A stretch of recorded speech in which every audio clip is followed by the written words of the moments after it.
Why? Why did I have to take the first sip? He wasn't holding a gun to my head. No, he didn't even have to slightly coerce me. Perfectly played. Would you like a glass of wine? In a split-second decision, a one-word answer. Yes. What was I thinking? I was assistant director of student activities at Clemson University in South Carolina. I was on the job. I was getting paid. I only had 2 things I needed to do. 1, get Bill Cosby to the auditorium on time. 2, simply play host to Bill Cosby. So, what planet was I living on, thinking that it was okay to drink alcohol midday while working? In hindsight, I must have been nervous. I must have wanted to seem cool. Do you know the entire trajectory of my life could have been completely different had I used a different word? Was I responsible for giving Bill Cosby the golden ticket to violation? My choice, my consequence. It is a soul burner at times, thinking about who would I be had I not taken that first sip. So let me tell you about the day. It includes what I call 3 decision-making moments. The year was 1984. I was 24 years old, 2 years out of graduate school, 2 months into a brand new job. I was also 486 miles out of my never-left home state, Ohio. I was young, I was brave, I was extremely naive and exceptionally unworldly. I was a total jar of mixed nuts. Nonetheless, I was the chosen staff member to play host to the biggest name ever booked at the university for their homecoming. Man, talk about being excited, talk about being honored. I so was. So that afternoon, Cosby's plane landed at about 2 in the afternoon. I was thinking a million different thoughts as butterflies were just all in my stomach. I was so worried about the 6-hour mountain of time that I had to fill before he took the stage.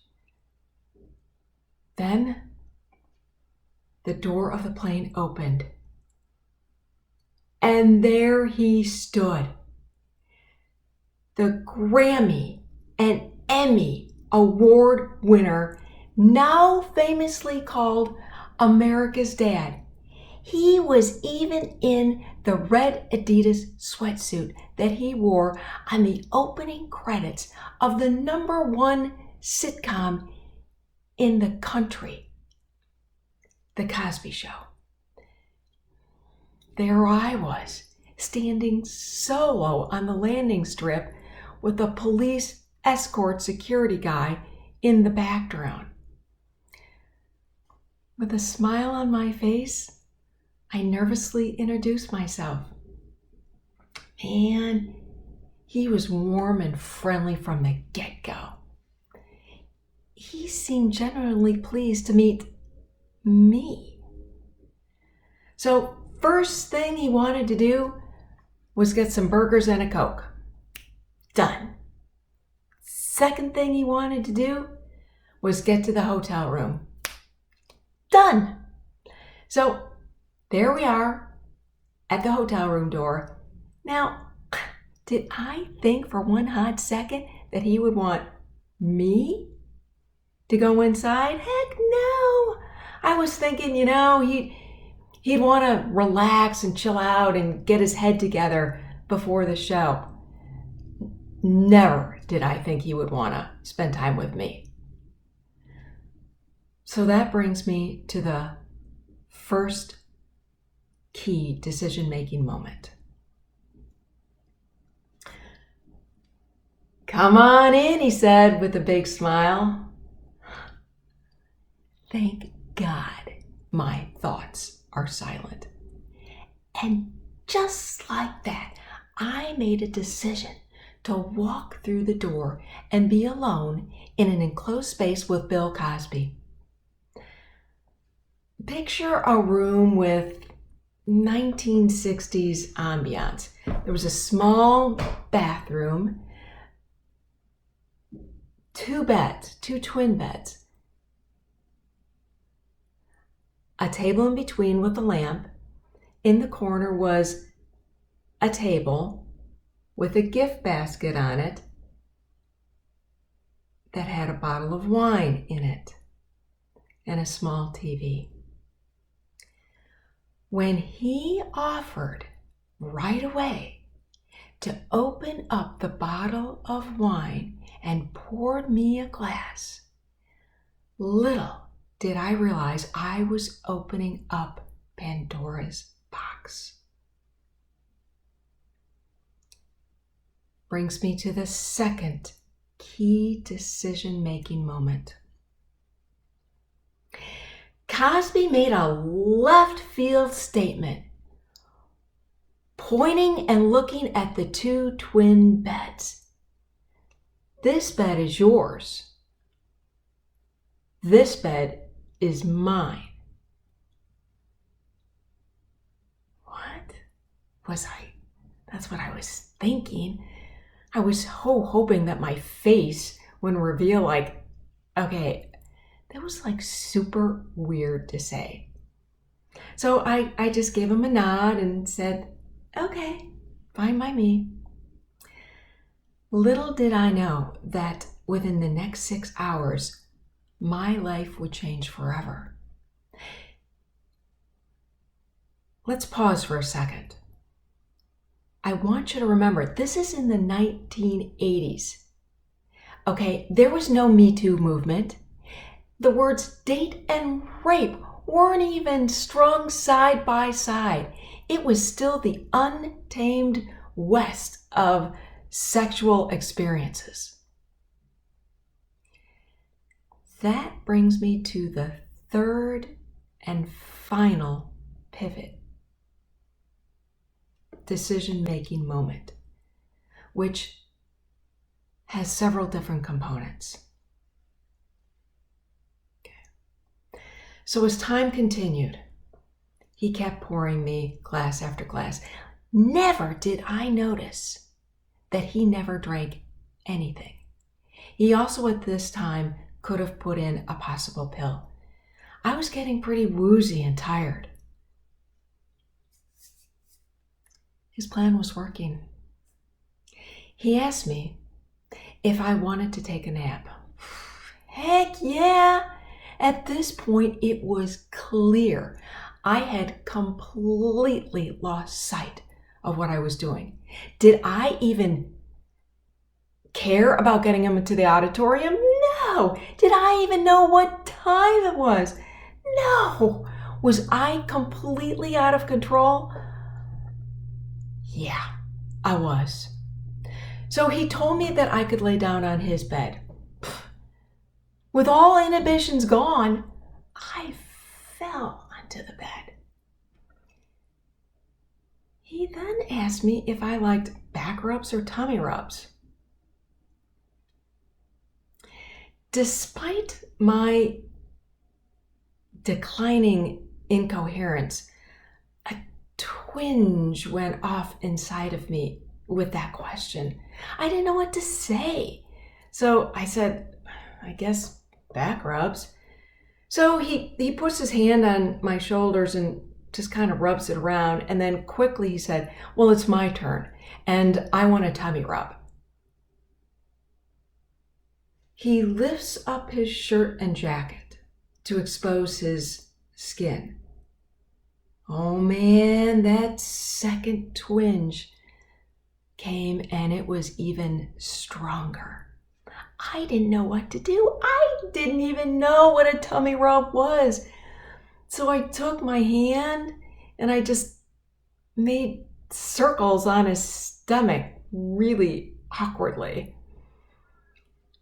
All of a sudden, he leaned in and he kissed me on my mouth. That twinge exploded and I said, "Stop!"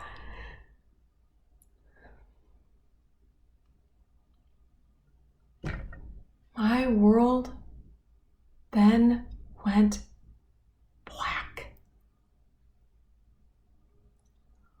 What happened next was in his memory, not mine.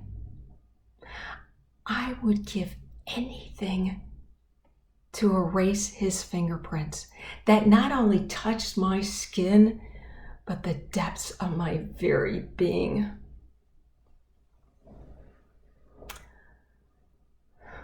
All of a sudden, the phone rang. It was like a lightning bolt. It woke me up from a dead sleep. The room, pitch black. I didn't know where I was. I didn't know what had happened. I didn't know if I was dressed or undressed. I heard at the end of the phone my boss screaming. I don't even know what he was saying. All of a sudden then I heard water running. Cosby, shower. You must be in the shower. The next thing I remember, there's a violent pounding on the door. It was my boss. Cosby answered it. Okay, I have no recollection of leaving the hotel room.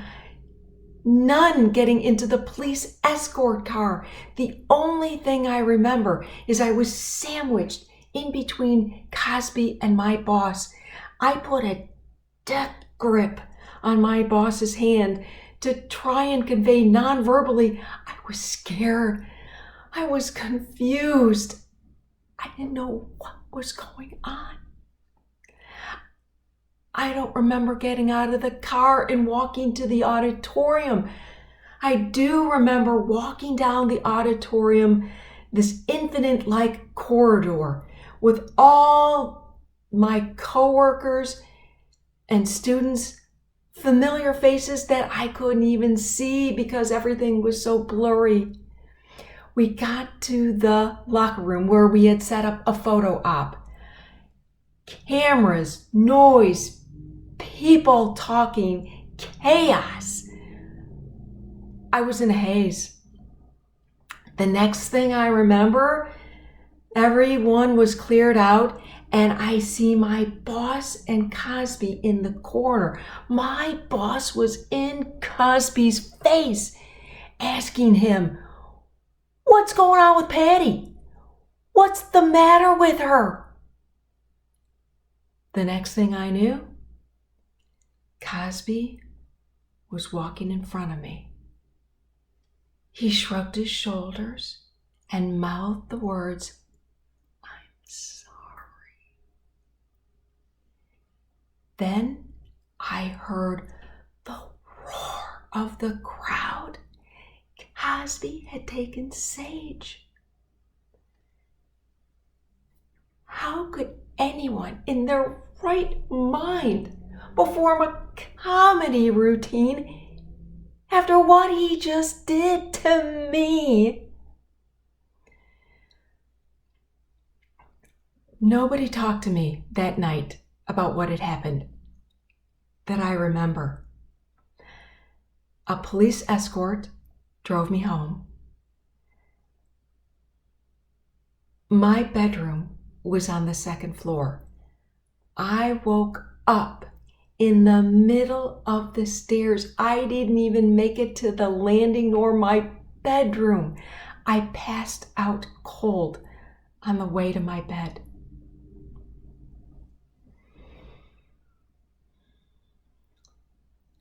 I was in deep denial that lasted 21 years until a woman named Andrea Constand, who also worked at a university just like me, made accusations against Cosby in 2005, saying that she was sexually assaulted by him. I realized I had to help her. I called her lawyer. I told what happened to me because there were so many similarities to her case. I then had a new name. I was Jane Doe number 6, an anonymous reporter. There were 12 of us who all had similar stories. Fast forward to 2019. I took my name back and announced to the world, me too, me too. I became part of the book that detailed all of his sexual assaults, and it was entitled Chasing Cosby, The Downfall of America's Dad by Nicole Weinstein.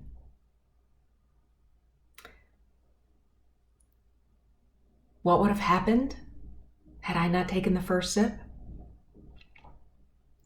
I'll never know. What I do know is that I released myself from the chains of shame and guilt. Bill Cosby was a master manipulator who was accused of rape, drug-related assault, and sexual misconduct by 60 plus women. I am now free of those chains. Am I the epitome of perfection? Absolutely not. I am a work in progress every day. So how did I get to this point? Well, let me tell you, lots and lots and lots of therapy, truly. Family, friends, physical exercise. I am a girl who loves the outdoors. I love being in my kayak and I love being in nature and practicing mindfulness. I know that many of you can relate to the shame, blame, and guilt that you have put yourselves in. It took me 21 years to realize that I even had a wound. I was drowning in denial. Then another woman's story woke me up. She woke me up to my own truth. Perhaps at this conference, another woman's truth will open up your world. My hope for you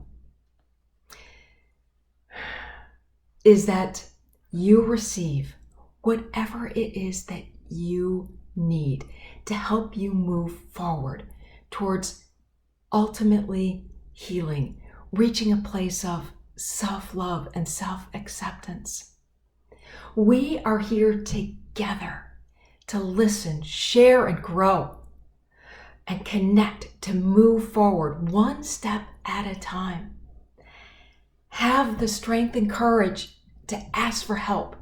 Be brave by being authentically you and vulnerable. You are in a safe place. Stand strong in solidarity and close to your fellow sisters in this journey back to you. Finally, You all will experience many opportunities to possibly have your own key decision-making moments. Will there be one person, one word they say, or perhaps you say, that will change something forever?